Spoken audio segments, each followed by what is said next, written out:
예수님의 제자들은 예수님에게 기도를 좀 물어보고 있는 그 장면을 우리가 성경을 통해 읽었습니다. 여러분, 기도해 보신 적 있습니까? 기도는 교회에서 상당히 기도하라고 많이 얘기를 합니다. 기도를 많이 하라고 얘기를 해요. 그리고 기도가 중요하다는 것은 우리 모두가 다 잘 알고 있죠. 그런데 실질적으로 기도하는 것은 정말 어려운 것 같아요. 많은 사람들이 기도를 합니다. 왜 할까요? 어떤 사람은 이렇게 생각을 해요. 기도는 내가 좀 잘 돼야 되지 않습니까? 제가요, 예전에 수능이 가까운 즈음에 어디를 지나갔어요. 근데 요즘에 예전엔 절이 다 어디 있었어요? 산에 있었죠. 산에다 들어가 있었는데 요즘 절은 어디 있어요? 도심 한복판에 있습니다. 그러니까 상가 2층에 절이 있더라고요. 근데 그 절에 어떤 문구들이 적어 있는 줄 알아요? 101기도 적혀 있더라고요. 그 다음에 옆에 또 사자성어가 하나 있었죠. 소원성취. 그 다음에 또 뭐도 있었냐면 수능기원 이런 것도 있더라고요. 수능기원. 이런 아주 좀 기도의 대표적인 문구들이 그 절에, 도심 한복판에 있는 절에 붙어 있는 것을 제가 봤습니다. 교회도 마찬가지죠. 교회도 어떨 때는 제가 어느 교회를 딱 가봤는데 진짜 약간 창문에다 왜 그런 걸 붙여놨는지 모르겠어요. 내 소원대로 이루어진다. 뭐 이런 거. 이런 류의 어떻게 보면 광고라고 할 수도 없고 이게 뭡니까 정말. 전도 문구인가요? 이런 것들을 교회에도 붙여놔요. 절에도 붙여놔요.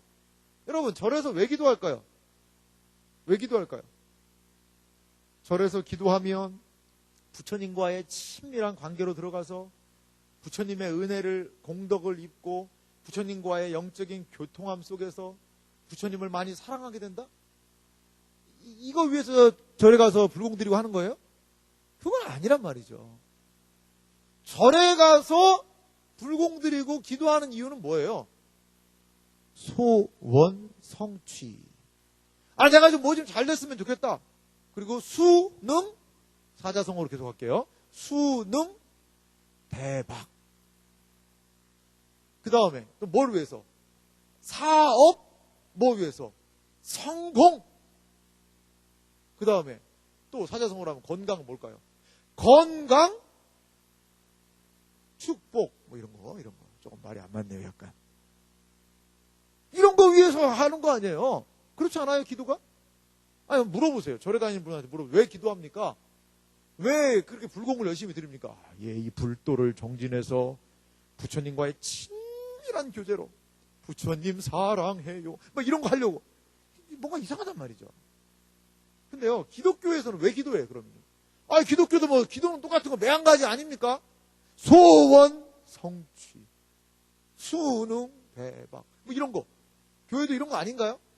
드러내놓고 그렇게 얘기하는 건 조금 창피하니까 속에는 그런 생각을 갖고 있지만 겉으로는 네, 하나님께 기도하면 좋잖아요. 이렇게. 그런 게 과연 기도입니까, 여러분? 우리는 그러니까 어떤 사람은 기도에 대해서 잘못된 생각을 가지고 있으니까 아예 기도를 안 해버리는 거예요. 나는 굳이 하나님한테 그렇게까지 할 필요 없다. 왜? 내가 잘하고 있는데 뭐하러 그렇게 하나님한테 기도하냐? 이런 분들도 있어요. 이런 분들도. 근데 보통은 사람들이 뭐래요? 기도해드리겠습니다. 그럼 네, 감사합니다. 이렇게 하긴 하잖아요. 왜? 나 잘 되라고 하는 거니까. 이러한 보통 일반적인 생각들을 다 하고 있다는 것이죠. 오늘 예수님의 제자들이 예수님한테 물어보는 것도 뭐예요? 예수님! 기도를 좀 알려주세요. 예수님 오냐? 내가 기도 알려주마. 소원 성취. 사업 대박. 이런 거 예수님이 기도 알려주고 계신 거예요? 그건 아니란 말이죠. 그건 아니란 말이에요. 여러분, 무엇을 여러분 기도해야 됩니까? 여러분 과연 기도하고 계세요? 옆에 있는 사람한테 한번 물어보세요. 자, 기도하십니까? 하고 물어보세요. 찔리게. 엄청 찔리게. 기도하십니까? 하고 물어보세요. 대답도 한번 해보고. 저보지 마시고. 물어봐요. 솔직하게 한번. 예. 기도하십니까? 라고 물어보세요. 혼자 있는 사람은 자기에게 물어보시기 바랍니다. 자기 자신에게. 과연 너 기도하냐? 기도하고 있냐? 무엇을 기도하냐? 무엇을? 우리는요, 여러분 한 가지 기억할 것이 있는데요. 기도는, 자, 한번 제가 이렇게 따라하고 시키는 거 잘 안 하는데 오늘 한번 시켜볼게요. 자, 기도는 배우는 것이다. 오늘 예수님이 기도를 지금 알려주고 있어요. 기도는요, 자기 마음대로 하는 게 기도가 아니라는 거예요. 그냥, 아이고, 내 소원 성취해야지. 아이고, 뭐, 그냥, 시험 성적 잘 나와야지. 아이고, 내 직장 취직 잘해야지. 그러려면 열심히 기도해야지. 저는 그러한 거 완전히 무시하는 거 아닙니다. 우리 이제 주기도문을 앞으로 제가 설교를 하려고 그래요. 그래서 우리의 필요를 구하는 기도, 주기도문 안에 포함되어 있습니다. 그런데 기도의 가장 궁극적인 의미와 목적이 뭐냐, 그것을 우리가 조금은 살펴봤으면 좋겠다는 생각이 들어요. 우리가 먼저 오늘 알 것은 뭐냐? 기도는 배워야 된다는 거예요. 기도 어떻게 하는 거예요? 물어보면 뭐라고 그래요? 아이, 그냥 눈 감고 해. 보통 그렇게 얘기를 해요. 그리고 뭔가를 그냥 막 이렇게 하게 하죠. 근데 과연 그렇게 하는 것이 기도인가? 우리의 기도를 배울 수 있는 가장 좋은 게 오늘 이 본문을 통하여서 소개하는 바가 뭘까요? 자, 누가복음 11장 보세요. 예수님, 우리에게 기도 알려주세요 라고 얘기를 하니까 예수님이 2절부터 뭐라고 얘기하세요? 예수께서 이르시되 너희는 기도할 때 이렇게 하라, 이렇게 기도하라. 아버지여, 이름이 거룩히 여김을 받으시오며 나라가 임하시오며 우리에게 날마다 일용할 양식을 주옵시고 우리가 우리에게 죄 지은 모든 사람을 용서하니 우리 죄도 사하여 주옵시고 우리를 시험에 들게 하지 마옵소서 하라. 이게 뭐 같아요, 여러분? 뭐 비슷하죠? 마태복음 6장에 나오는 여러분들의 찬송가의 앞면 혹은 성경책의 가장 앞쪽에 나오는 뭐예요, 이게? 주기도문입니다. 주기도문이에요. 주기도문은 마태복음 본문에는 예수님의 사역의 핵심부로 나타나고 있어요. 누가복음 본문에는요, 제자들이 기도 알려주세요 라고 하니까 예수님이 알려주신 게 주기도문이라는 거예요. 주기도문. 주기도문을 바로 알 때 예수님이 제자들에게 알려주셨던 기도의 내용을 바로 알 수 있다는 것입니다. 주기도문을 바로 알 때에, 아하, 내가 무엇을 기도해야 되겠구나. 내가 무엇을 기도하고 간구해야 되는지를 알 수 있는 우리의 뭐예요? 기도의 가장 중요한 표본이라는 거예요. 많은 사람들은요, 생각할 때 이렇게 생각할 수 있어요. 아, 목사님, 꼭 기도해야 됩니까? 꼭 기도해야 됩니까? 아니, 나는 기도 안 해도 하나님 말씀 듣고 착하게 살고, 뭐 착하게까지는 못 살아도 그냥 뭐 남한테 해코지 안 하고 그냥 살면 되지 꼭 기도해야 됩니까? 라고 생각을 하는 그러한 사람들이 있어요. 여러분 어떻게 생각하세요? 이 부분에 대해서. 그리고 여러분 기도해보신 분이 알지만 기도가 이게 쉬워요? 쉽지가 않아요. 근데 나는 무슨 말을 해야 되는지 모르겠다는 거예요. 어떤 분은 그렇게 기도를 하려고 앉으면 5분이면 끝난대 자기는. 아니, 야 5분? 왜 이렇게 길게 하냐? 난 3분만 얘기해도 할 말이 더 이상 없다는 거예요. 기도. 무슨 말을 이렇게 오래 하는 거예요. 근데 어떤 사람은 기도를 막 1시간을 한다는 거예요. 어떤 사람은 기도를 2시간 한다는 거예요. 어떤 사람은 기도를 3시간을 한다는 거예요. 이게 이해가 됩니까? 무슨 할 말이 그렇게 많은지. 이렇게 기도하는 사람들에 대해서 우리는 이해하기가 쉽지 않죠. 아마 앞으로요, 기도는 점점 사라질 겁니다. 제가 볼 때 그래요. 왜? 기도하는 게 쉽지가 않거든요. 기도를 하기 쉽지 않거든요. 그럼 기도는 그리스도인에게 과연 어떠한 위치를 차지하고 있을까? 우리가 한 번쯤 이거 생각해 봐야 됩니다.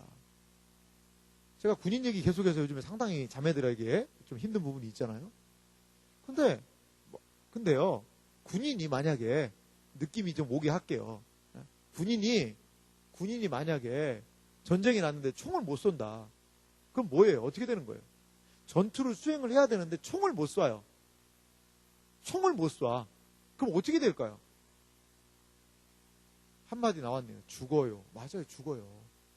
전쟁터에서 군이 총을 쏘지 못하면요, 날아오는 총알에 내가 죽는 거예요. 어떻게 적을 제압을 하겠어요? 이게 전쟁의 상황이라고, 전투의 상황이라고 생각을 해보세요. 기도는요, 기도는 우리 신자들로 하여금 하나님의 백성과 하나님의 자녀로 살 수 있는 무엇을 줘요? 큰 힘을 준다고 봐요. 힘을 주는 거예요. 힘을 주는 거예요. 하나님의 말씀이요. 성경 말씀 여러분 다 있죠? 이 말씀을 우리가 읽고, 이 말씀을 깨닫고, 이 말씀을 묵상하고, 이 말씀의 설교도 듣고, 이걸 공부하고 하는 것을 통하여서, 아하, 내가 어떠한 삶을 살아야 되겠구나. 이것을 아는 것이 바로 하나님 말씀 아는 거예요. 삶의 길을 보는 거예요. 그러면 기도는 뭐냐? 우리가 이러한 삶이구나 라고 바라봤던 그 길을 갈 수 있는 힘을 주는 게 저는 기도라고 봐요. 힘을 주는 게. 힘을 주는 게 기도예요. 여러분에게 아주 좋은 차가 있어요. 차가 있다고 생각을 해봅시다. 요즘에 무슨 차가 좋아요? 외제차로 만약에 한다면 벤츠 하나 누가 줬다고 생각해봐요. 벤츠를 좋아해서 얘기하는 거 아닙니다. 예를 든 거예요. 벤츠를 줬어. 열쇠를 줬단 말이에요. 여러분 면허증도 있고 오랫동안 운전해서 운전도 잘해요. 그래서 벤츠를 받았어요. 근데 이 차가 안 움직이는 거예요. 왜? 기름이 없는 거예요. 기름이 없는 거예요. 기름이. 그럼 차가 움직이겠어요? 움직일 수 없는 거죠. 신앙의 삶이 뭔지 알아요. 하나님이 뭘 기뻐하는지도 알아요. 뭐가 잘못된 건지도 알아요. 어떻게 살아야 되는지도 알아요. 못 살아. 왜? 기도 안 하니까.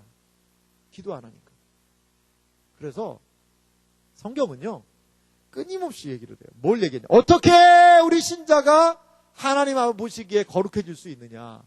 어떻게 하면 온전해질 수 있느냐? 무엇으로? 말씀으로만이라고 얘기하지 않고 있어요, 성경은. 말씀과 무엇으로? 기도로 거룩하여 지느니라. 이거 두 개는요, 새의 두 날개와 같아요. 제가 끊임없이 얘기하는 게 이거잖아요. 새가요, 만약에 날개가 한쪽만 있으면 어떻게 해요? 이 날 수가 있어요? 뱅뱅 돕니다. 돌아요. 우리의 신앙생활이 뱅뱅 돌고 있지 않습니까? 뱅뱅뱅 돌고 항상 그 자리지 않습니까? 이게 말씀의 날개와 기도의 날개를 펴서 주와 함께 날아오르리. 좀 날아올라야 되는데, 근데 이게 안 되는 거예요. 왜? 신앙의 믿음의 균형성을 상실하니까. 여러분 언제 기도하세요? 여러분의 기도 생활은 어떻습니까? 그리고 과연 무엇을 기도해야 할까요? 앞으로 저는 적어도 한 12주 정도, 조금 놀라는 지체들이 몇 명 있는데, 조는 사람은 깨워줘요. 더 놀라면 안 되니까 좀 깨워줘요. 조는 사람들. 앞으로 한 12주나 이렇게 걸쳐서 기도를 좀 배우려고 그래요. 기도를. 무엇을 통해서? 예수님이 가르쳐 주신 이 주기도문을 통하여서. 과연 우리는 무엇을 기도해야 될까?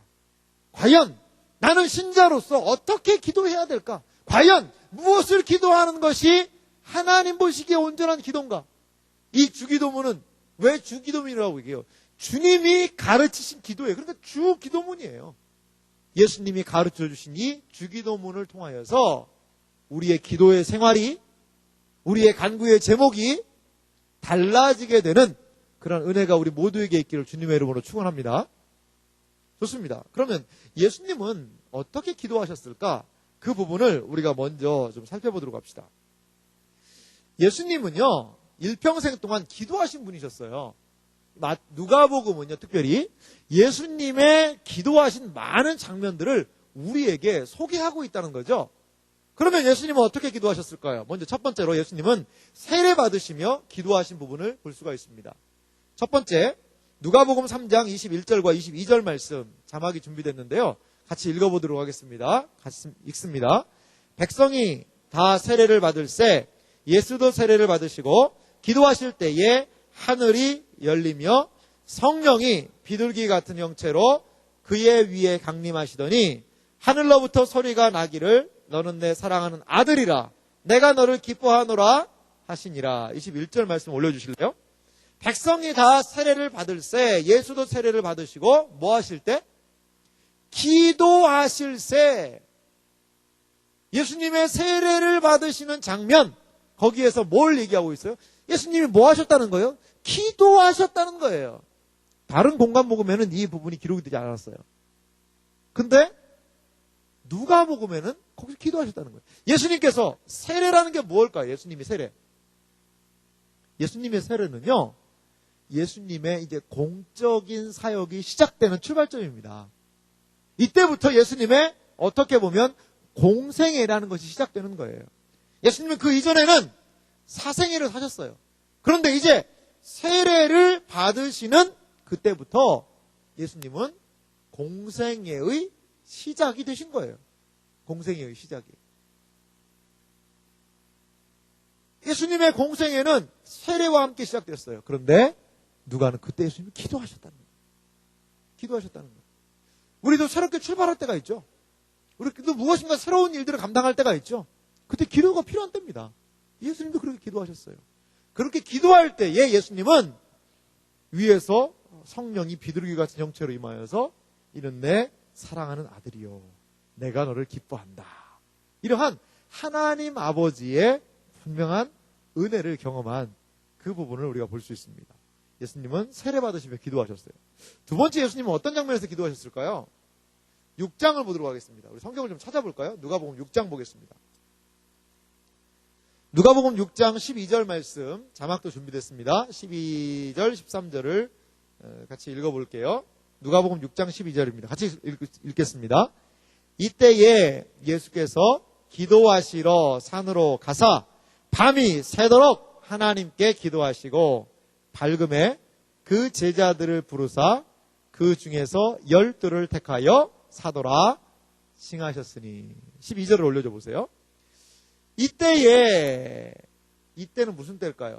예수님이 12 제자를 택하시는 그 무렵이겠죠. 기도하시러 산에 가서 밤이 새도록 하나님께 기도하셨다. 이게 뭐예요? 뭐라고 불러요 이걸요? 철야기도, 철야기도. 예수님은 철야기도의 원조십니다, 여러분. 밤새도록 기도하신 거예요, 밤새도록. 뭘 위해서 기도하셨을까요? 예수님 무엇을 기도하셨을까요? 그게 13절을 통해서 알 수 있잖아요. 뭐 하셨어요, 13절? 밝음에 그 제자들을 부르사 그 중에서 12를 택하여 사도라 칭하신 거예요. 예수님이 뭐 하기 전에 기도하신 거예요? 12 제자, 12 사도를 세우시기 전에 예수님은 기도하신 장면을 볼 수 있다는 거예요. 12 사도가 누굽니까? 12 제자가 누구예요? 예수님이 3년의 공생애를 마치고 그리고 십자가에 달려 돌아가시고 부활하신 다음에 다시 돌아가셨어요. 그러면 이제 누가 남은 거예요?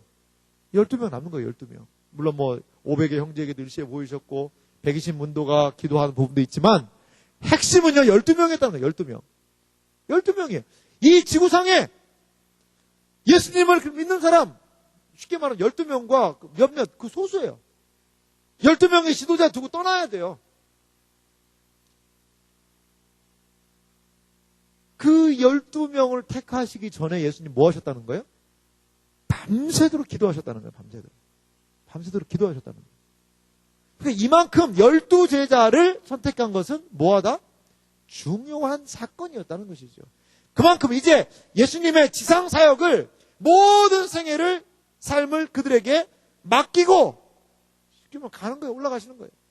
하늘과 땅의 모든 권세를 내게 주셨으니 너희는 가서 모든 민족으로 제자를 삼아 아버지와 아들과 성령의 이름으로 세례를 베풀고 내가 너희에게 분부한 모든 것을 가르쳐 지키게 해라. 그 사명이 이제 누구에게 전수된 거예요? 쉽게 말하면 12 제자에게. 그러니까 중요하지 않겠습니까? 그렇게 기도하셨어요. 중요한 순간에 기도하신 거예요. 쉽게 얘기하면. 여러분 우리 중요한 때 기도해야 됩니다. 여러분. 제가 항상 하는 말이 있어요. 특별한 때는 무슨 기도해라? 특별한 때는 무슨 기도해라? 특별한 기도해라. 여러분 인생에 있어서 특별한 때입니까 요즘에? 특별한 기도해야 돼요. 때로요 금식하면서도 기도해야 돼요. 밥 굶어가면서도 기도해야 됩니다. 전체 다 굶으면 힘드니까 아침이라도 금식하면서 기도해야 돼요. 일주일이라도 교회에 나와서라도 기도하고 시간 정해놔서라도 기도하고 기도해야 됩니다. 특별한 때는 하나님한테 기도해야 돼요. 정말입니다. 그렇게 해서 상황들을 하나님 안에서 해결하는 방식을 여러분 취하시기 바랍니다. 그거 필요합니다. 예수님도 그렇게 하시잖아요. 12제자 뽑기 전에. 예수님 모르셨겠어요? 요새는 하도 면접 때 이상한 애들 많아가지고 분간이 안 된다. 내가 제자들을 삼으려고 그랬는데 이력서를 도저히 못 뽑겠다. 이래가지고 기도하신 거예요. 그건 아니잖아요. 우리의 영혼 중심을 아시는 분이세요. 우리가 무엇을 생각하는지를 다 아시는 분이세요. 살피는 분이세요. 감찰하는 분이세요. 그러함에도 우리에게 무엇을? 기도의 본을 보여주신 거예요. 사랑하는 아들아, 사랑하는 딸아, 네가 특별한 순간을 만나게 되거들랑 뭐하라? 기도해라. 기도해라. 때로 밤을 새워가면서라도 기도해라. 기도해라. 예수님 기도하실 필요 있나요? 지금 밤을 새워서 기도하신 분들이 지금 낮에는 좀 주무시는 분들이 좀 계신 것 같아요. 옆에 지금 밤을 새워서 기도하신 분들에게 좀 권면해 주세요. 좀 그래도 토요일은 밤새지 마시기 바랍니다. 이렇게 좀 권면도 한번 해주세요. 날씨가 따뜻해지고 있죠. 조금 창문을 열어서 환기도 좀 시켜주면 좋겠네요. 이렇게 밤을 새워서 예수님 기도하신 거예요. 우리에게 본을 보여주시기 위한 거라는 거죠. 우리로 하여금 이러한 기도의 본을 그분이 삶으로 드러내 보여주셨다는 거예요. 그리고요, 세 번째, 예수님께서 기도하셨어요. 어떤 때 기도하셨어요? 세 번째는 베드로의 신앙 고백이 있기 전에 예수님이 기도하신 장면을 우리는 살펴볼 수 있습니다. 누가복음 9장을 좀 볼게요. 졸리신 분들은요, 한번 더 말씀을 크게 읽어주시기 바랍니다. 성경도 찾고 본문 앞에도 준비되어 있습니다. 누가복음 9장. 누가복음 안에 있으니까 성경을 찾아보겠습니다. 누가복음 9장을 보면 중요한 두 가지 사건이 등장합니다. 18절부터 보면 베드로의 신앙 고백이 등장하고요. 28절부터 보면 변화산 사건이 등장하고 있습니다. 이 두 가지가 같이 있는데 18절 말씀 같이 읽어보겠습니다. 누가복음 9장 18절입니다. 같이 읽습니다. 예수께서 따로 기도하실 때에 제자들이 주와 함께 있더니 물어 이르시되 우리가 나를 누구라고 하느냐? 19절 대답하여 이르되 세례 요한이라 하고 더러는 엘리야라 더러는 옛 선지자 중에 한 사람이 살아났다 하나이다. 예수님이 물으십니다. 20절 같이 읽습니다. 예수께서 이르시되 너희는 나를 누구라 하느냐? 베드로가 대답하여 이르시되 하나님의 그리스도시니이다 하니. 예수님이 하나님의 그리스도이십니다 라는 이 고백, 이거 대수롭지 않은 고백 같죠. 하지만 베드로의 이 신앙 고백을 받으시고요, 예수님의 사역이 달라집니다. 자기가 죽을 걸 막 얘기하세요. 앞으로 나 이제 죽는다 이런 얘기를 막 하세요. 자, 22절 보세요. 22절 자막은 준비 안 됐어요. 성경 보세요. 이르시되 인자가 많은, 누가복음 9장 22절이에요. 이르시되 인자가 많은 고난을 받고 장로들과 대제사장들과 서기관들에게 버림받아 죽임을 당하고 제3일에 살아나야 하리라. 이러한 말씀을 베드로의 신앙 고백이 있은 뒤부터 예수님이 하시기 시작하는 거예요. 뭐냐? 베드로가 이렇게 신앙 고백한다는 것은요, 이제 가르침의 효과가 나타난다는 거예요. 니들이 네가 내가 누구인지에 대해서 온전히 알기 시작했구나 이거예요. 그런데 이렇게 베드로의 신앙 고백이 있기 전에 예수님 뭐 하세요? 기도하시는 거예요. 기도. 아마 베드로를 위해 기도했을 거예요. 베드로가 제대로 알게 해주십시오. 베드로가 진정으로 이 진리를, 하나님의 뜻을, 아버지의 뜻을 알게 해주십시오. 베드로가 내가 누구인지에 대한 정체를 주여 알게 도와주소서라고 예수님이 베드로의 신앙 고백을 받으시기 전에 기도했을 거예요. 기도했을 거예요. 그런 부분들이 좀 보여요. 그래요. 이러한 부분들이 있고, 예수님의 마지막 기도는 어느 때 등장합니까? 누가복음 22장을 한번 보겠습니다. 22장 한번 쭉 펴보세요. 뒤에. 누가복음 22장. 누가복음 22장 44절 우리 한 절만 한번 읽어볼까요? 같이 읽겠습니다. 예수께서 힘쓰고 애써 더욱 간절히 기도하시니 땀이 땅에 떨어지는 핏방울 같이 되더라. 예수님 언제 기도하시는 거예요? 이건 십자가를 지기 바로 직전입니다. 이 겟세마네라는 곳에서 예수님 기도하신 거예요. 거기서 그러니까 죽기 바로 직전에도 예수님이 어떻게 해요? 이 땀을 흘렸는데 이 땀이 핏방울이 되도록 기도했다는 거예요. 언제 한번 이 부분에 대해서 설교할 기회가 있으리라고 생각이 듭니다만 그렇게 열심히 예수님이 기도하시는 그런 장면도 여기서 볼 수가 있는 것이죠. 그리고 십자가의 마지막 지신 상황 34절, 23장 34절도 볼까요? 23장 34절 말씀 보겠습니다. 조금 더 넘겨볼게요. 같이 한번 읽어봅시다. 예수님의 십자가에서의 기도입니다. 같이 읽습니다. 이에 예수께서 이르시되 아버지 저들을 사하여 주옵소서 자기들이 하는 것을 알지 못함이니이다 하시더라. 예수님은 어디에서도 기도하셨어요? 십자가에서. 보통 십자가에서는요, 죄수들이 뭘 많이 하는 줄 알아요? 기도 못합니다. 너무 힘들고 어려우니까 막 저주를 했다고 그래요. 십자가에서 여러분 생각해 보세요. 살아있는 사람을 못 박아서 걸어놨으니까 그 사람이 좋은 말 하겠어요? 이제 죽는데? 막 온갖 막 저주를 하는 거예요. 그래서 이제 좀 잔인한 이야기이긴 하지만 십자가형을 당할 때 십자가형 당하는 죄수들의 막 그래서 혀를 잘라버립니다. 혀를 잘라요. 왜? 그런 말 못하게 하려고. 군인들이 그렇게 했다고 그래요. 아니 그냥 말 못하게 해버리는 거예요. 왜? 그냥 두면 막 저주 막 폭언 이제 죽는데 뭐가 두렵겠어요. 그러니까 막 그냥 고통스럽게 힘드니까 악에 바친 소리를 하는 거죠. 근데 우리 주님은 그 고통 속에서도 최후의 그 고통 속에서도 뭐 하고 계시는 거예요? 기도하고 계시는 거예요. 기도하시는 거예요. 예수님의 공생의 처음 뭐로 시작됐어요? 기도로 시작됐다는 거예요. 예수님의 생애의 마지막 뭐로 마쳤어요? 기도로 마쳤다는 거예요. 기도로 마쳤어요. 이러한 예수님의 전체의 생애는 이적의 역사도 있고 가르침의 역사도 있고 능력도 베푸셨고 설교도 하셨고 전도도 하셨고 많은 사역들을 했지만 예수님의 사역의 가장 핵심부의 중심은 기도였다는 거예요.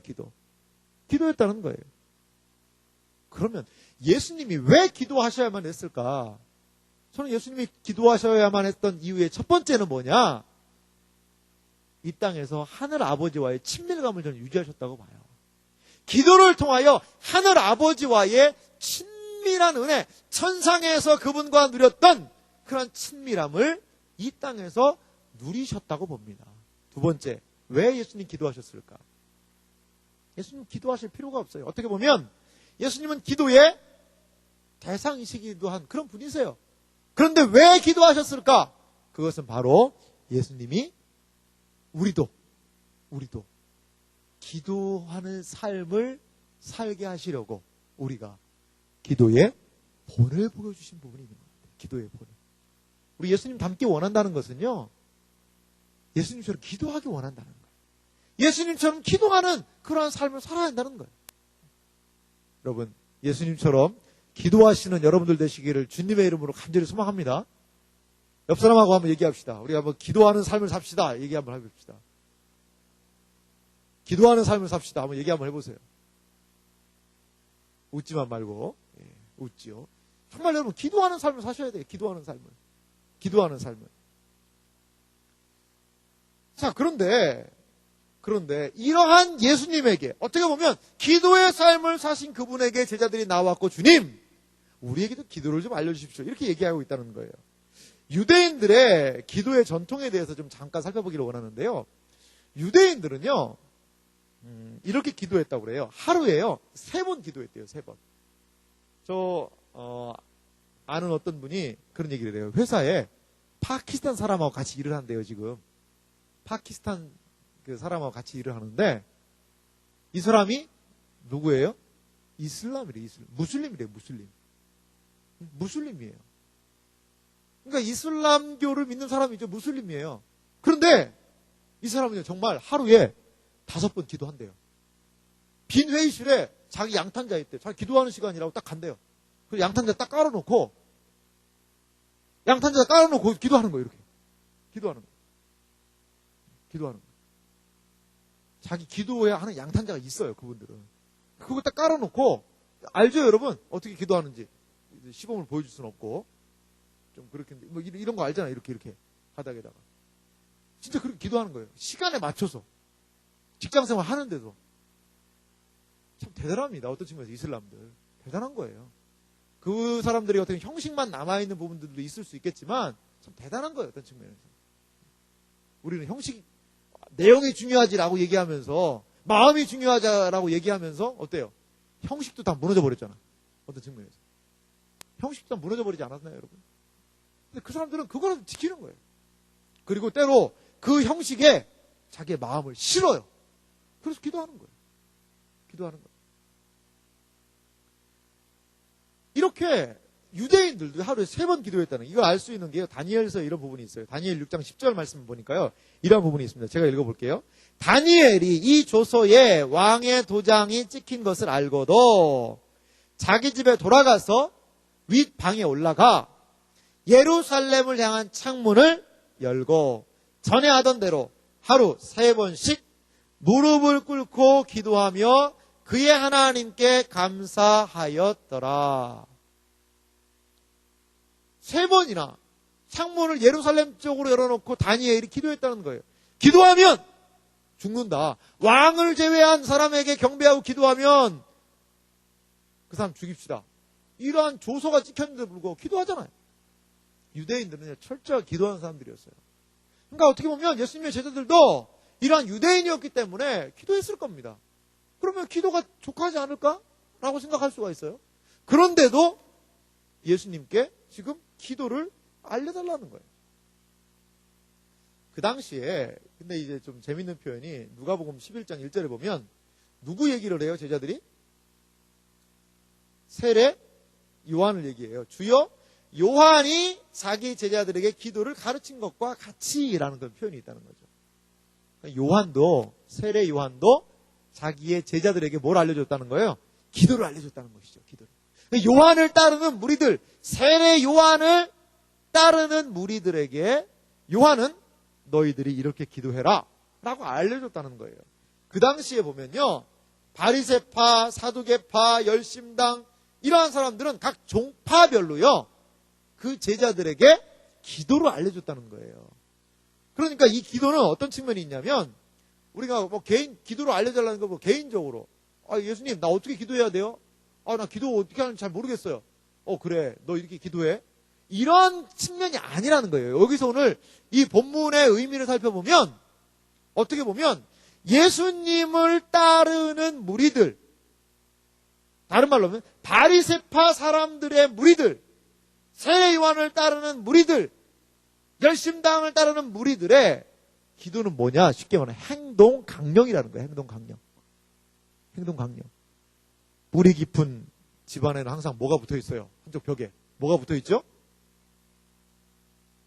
뿌리가 안 깊어가지고 잘 모르는 것 같은데, 가훈이라는 거 여러분 아십니까? 집에 가훈 붙어 있는 집 있죠? 거의 없습니다, 요즘에는. 예전에는 가훈을 다 조사를 학교에서도 하기도 했었어요. 근데 요즘에는 가훈 그런 거 좀 잘 안 줬는 것 같더라고요. 저희 집에도 아직 가훈이 없습니다. 죄송합니다. 뿌리가 안 깊어가지고.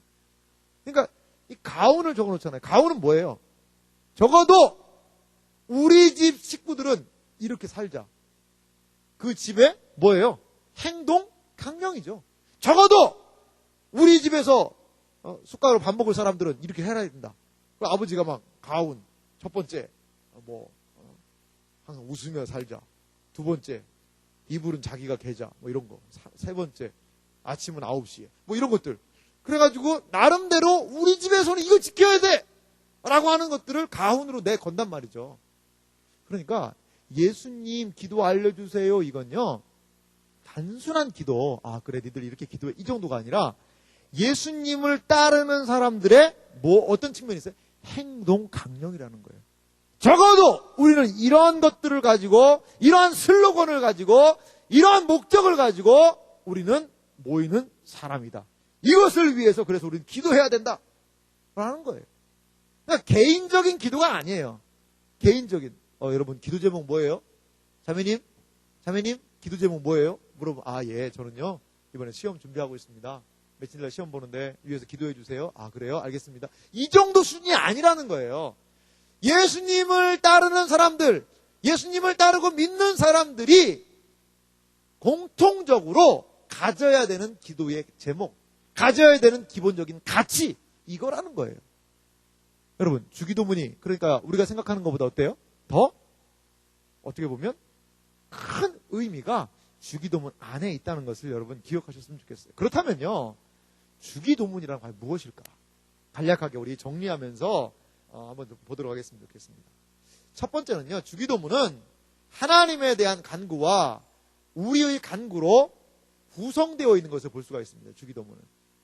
자, 여러분 한번 주기도문 한번 펴보도록 하겠습니다. 찬송가나 성경책 앞면을 펴셔도 좋아요.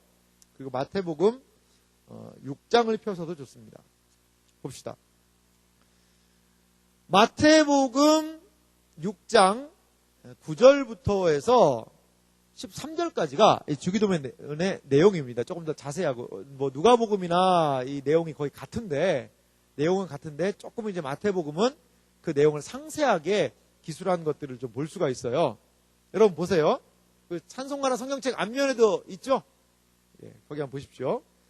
자, 보면 하늘에 계신 우리 아버지요. 이게 뭐예요, 이건요? 주기도문의 부름말입니다. 부름. 기도의 뭐죠? 대상을 얘기하는 겁니다. 대상. 그 다음에 뭘 기도해요? 읽어봅니다. 시작. 이름이 거룩히 여김을 받으시오며. 이게 뭐예요? 이름이 거룩히 여김을. 거룩에 대한 기도예요. 거룩에 대한. 두 번째 뭐죠? 나라가 임하시오며. 다음에 뭐에 대한 기도예요? 하나님 나라에 대한 기도가 있죠. 그 다음 세 번째는 뭡니까? 뜻이 하늘에서 이루어진 것 같이 땅에서도 이루어지이다. 하나님의 뭐에 대한 기도예요? 뜻에 대한 기도예요. 전반부 세 개가 하나님, 기도의 대상이 되는 분을 하늘에 계신 우리 아버지여 라고 부른 다음에 세 가지예요. 하나님의 거룩하심, 하나님의 나라, 하나님의 뜻에 대한 기도가 전반부 세 가지 기도예요. 이 모든 것들은요, 누구에 대해서 있어요? 여기 명확하게 한글은 표시가 안 되어 있지만 당신의 2인칭으로 되어 있어요. 2인칭. 그러니까 전반부의 세 가지는 누구를 위한 기도다? 하나님을 위한 기도다. 우리 그것을 알 수가 있습니다. 자, 후반부가 있는데요. 후반부 세 가지가 있어요. 그 다음 읽어봅시다. 시작.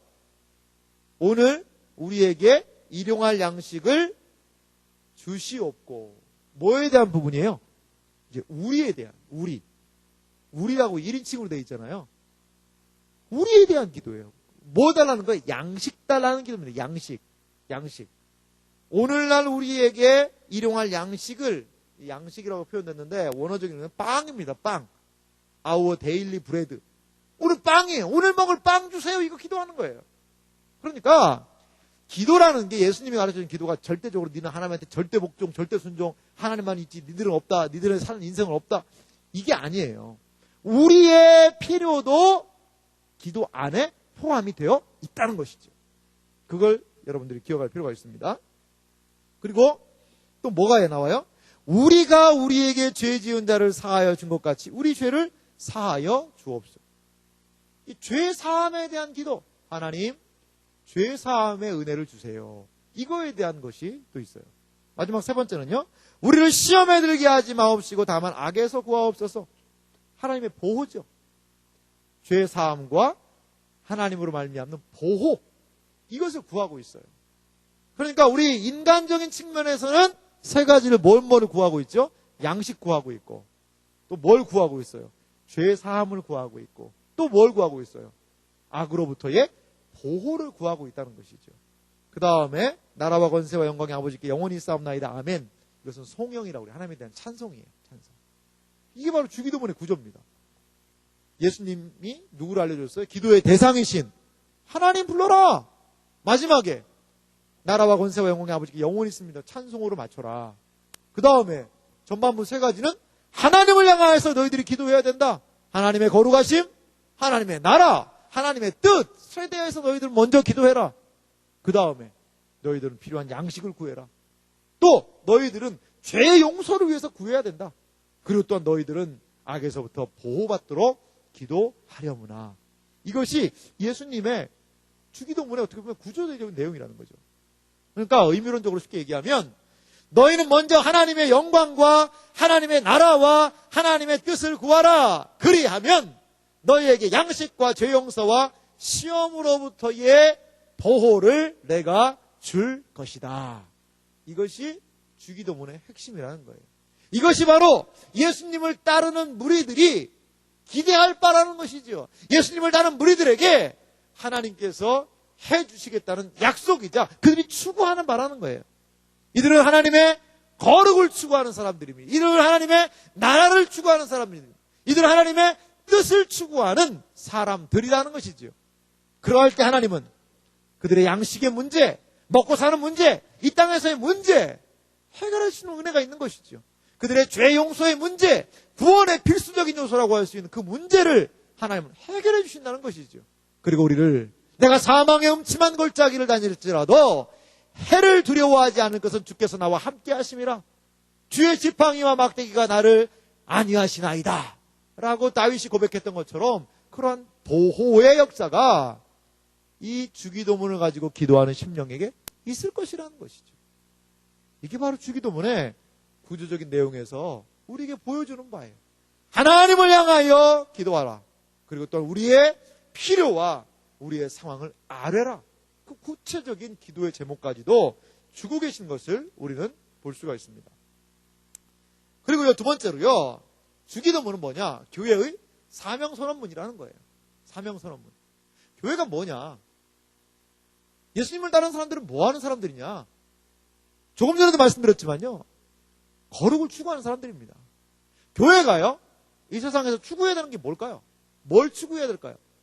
교회가 엄청나게 전도를 많이 해가지고 사람들 많이 교회 오게 해서 많이 돈 벌어가지고 주변 땅 다 사가지고 땅 부자 돼가지고 이런 게 교회가 추구해야 되는 반가요? 필요하면 해야죠. 필요하면. 아이들을 교육해야 되는데 교육 공간 없으면 교회도 건물 지어야 됩니다.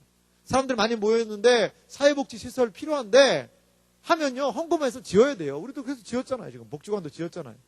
거기서 얼마나 주중에도 케어하고 소외된 지체들 돕고 있습니다. 필요하죠. 필요합니다. 더 중요한 건요, 교회가 이 세상과의 구별됨이 필요합니다. 그게 바로 거룩이라는 거예요. 거룩. 요한계시록의 마지막 두 장면이 상당히 인상적이에요. 요한계시록의 마지막은요, 두 성에 대한 이야기예요. 요한계시록의 마지막은요, 두 여인에 대한 이야기예요. 한 성은 무슨 성이라고 얘기하냐면 큰 성 바벨론이라고 얘기를 해요. 요한계시록의 마지막에 등장하는 한 성이 있어요. 그 성은 무슨 성이라고 얘기하냐면 거룩한 성 새 예루살렘이라고 얘기하고 있어요. 요한계시록에 등장하는 마지막에 등장하는 한 여인이 있어요. 그 여인을 음녀라고 얘기하고 있어요. 음녀. 그리고 요한계시록에 등장하는 한 여인이 있어요. 그 여인을 누구라고 불러요? 신부라고 얘기하고 있어요. 요한계시록의 마지막은 음녀와 큰 성 바벨론, 거룩한 성 새 예루살렘과 신부, 이렇게 둘의 매우 극명한 대조점으로 계시록이 끝나고 있다는 거예요. 음녀와 큰 성 바벨론이 얘기하는 게 뭘까요? 세상성에 대한 상징입니다. 세상에 대한 상징이에요. 바벨론 성의 가장 중요한 특징이 뭐라는 거예요? 큰 성 바벨론. 세상은 뭘 추구해요? 크기를 추구하는 거죠. 크기를 추구해. 이게 세상의 특성입니다. 여러분, 동네 마트에서 카트 끌어도 좋아요. 동네 마트에서 여러분 카트 끌 수 있어요. 하지만 적어도 카트를 끌려면 어디를 가면 좋아요? 구체적인 업체는 제가 얘기 안 하겠습니다. 그런 대형 할인마트, 그런 마트에서 카트 다 끌면서 아주머니들 막 그냥 이거 한 번만 드셔주세요. 막 그냥 간신히 그 못 이기는 척 하면서 시시코너 쫙 다니고 뭐 껴준다 그러고 덤으로 준다 그러고 그런 데가 더 폼나잖아요. 사실 어떤 측면에서. 그 세상이 추구하는 바죠. 세상은 뭘 추구해요? 크기를 추구해요. 크기. 큰 걸 추구하는 거예요. 그런데 교회는 뭘 추구한다는 거예요? 교회는 거룩한 성 새 예루살렘이라는 거예요. 크기가 아닙니다. 교회가 추구하는 건 뭐라는 거예요? 거룩이라는 거예요. 거룩. 거룩이라는 거예요.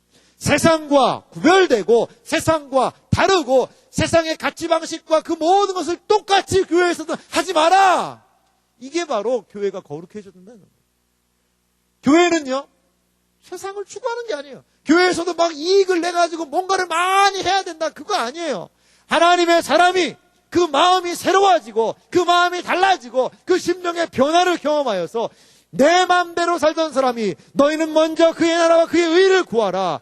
그리하면 이 모든 것을 너희에게 더하시리라. 이 말씀을 믿고 믿음으로 반응하게 되는 일, 그래서 세상 사람들과는 다르게 사는 일, 이것이 교회를 통해서 이루어진다는 거예요. 교회는 그런 곳입니다. 교회는 그런 곳이에요. 교회를요, 달라지기 위해, 변화받기 위해 와야 돼요. 교회는요, 하나님의 뜻대로 살기 위해서 와야 돼요. 교회는요, 이 하나님의 나라를 추구하는 것, 그것이 무엇인지 아직 손에 잡히지 않는 사람들이 있을 거예요. 앞으로 설교를 통하여서 그것들이 여러분들에게 깨달음의 요소가 되기를 소망하는데요, 그걸 위해서 오는 거예요. 예수님은 주기도문을 통하여서 교회의 사명을 선언하신 거예요. 교회는 이것 위해서 모인다. 사명의 깃발을, 어떻게 보면 교회의 교훈을 거기다 정해놓으신 거예요. 그래서 우리로 하여금 이 주기도문의 내용을 잘 알 때, 교회가 이거를 추구하는 것이구나, 이거를 바라봐야 되는 것이구나, 그래서 내가 이것을 기도해야 되는구나. 왜? 이것이 이루어지기 위해서. 그래서 예수님은 주기도문을 우리에게 주셨다는 것입니다. 마지막으로요, 주기도문의 정신은요, 교회의 정체성을 분명히 하는 그런 부분이 있습니다. 우리가요, 삶의 순간마다 주기도문의 정신에 입각해서 살아간다면 성도의 정체성을 가장 분명하게 저는 확인할 수 있다고 봐요. 주기도문 무엇을 요구해요? 오늘날 우리에게 일용할 양식을 주옵시고, 하나님이 주신다는 거예요. 신자의 삶은 나 스스로 내가 잘나서 내 노력과 힘으로만 살아가는 존재가 아니라 하나님이 양식을 주신다는 거예요. 참, 근데 기도가 어때요? 기도가 너무 약해요, 여러분. 약해요. 주기도문, 오늘날 우리에게 일용할 양식? 여러분, 좀 기도를 하려면 스케일 있게 기도해야 되지 않겠어요? 일용할 양식이 뭐래요? 하루치 양식? 하루치 양식 가지고 여러분 어떻게 해요? 주여! 오늘날 우리에게 1년치 양식을 주시옵고, 이렇게 기도하면 더 좋잖아요. 할렐루야. 아멘 별로 안 하죠. 예. 1년치 양식! 아니, 기도하려면, 스케일이 좀 커야지. 쪼잔하게. 사실 여러분, 하루 먹는데 얼마 들어요? 한 5만 원이면 먹습니까, 하루? 5만 원 안 들죠? 쉽게 말하면, 돈으로 액수로 따지면, 얼마 달라고 기도하는 거예요? 한 끼에 10,000원씩, 주여, 오늘도 3만 원 주시옵고. 이렇게 기도한다고 생각해 보세요. 3만 원. 그게 뭔 기도예요? 주여! 내 입에 크게 열라! 한 3억 주소서? 이렇게 기도할 수 있잖아요. 안 그래요, 여러분? 근데 왜 이렇게 기도하냐는 거죠. 왜? 그건요, 날마다 하나님 의지하라는 거예요. 날마다 하나님을 의지하라는 거예요, 날마다. 마치 이스라엘 백성이 광야에서 무엇을 먹었어요? 만나를 먹었잖아요. 하나님이 만나, 스톱! 하면 굶어야 돼. 그렇듯이 날마다 나는 하나님의 은혜로 삽니다. 당신을 의지하며 삽니다. 이거에 대한 표시라는 거예요, 어떤 측면에서.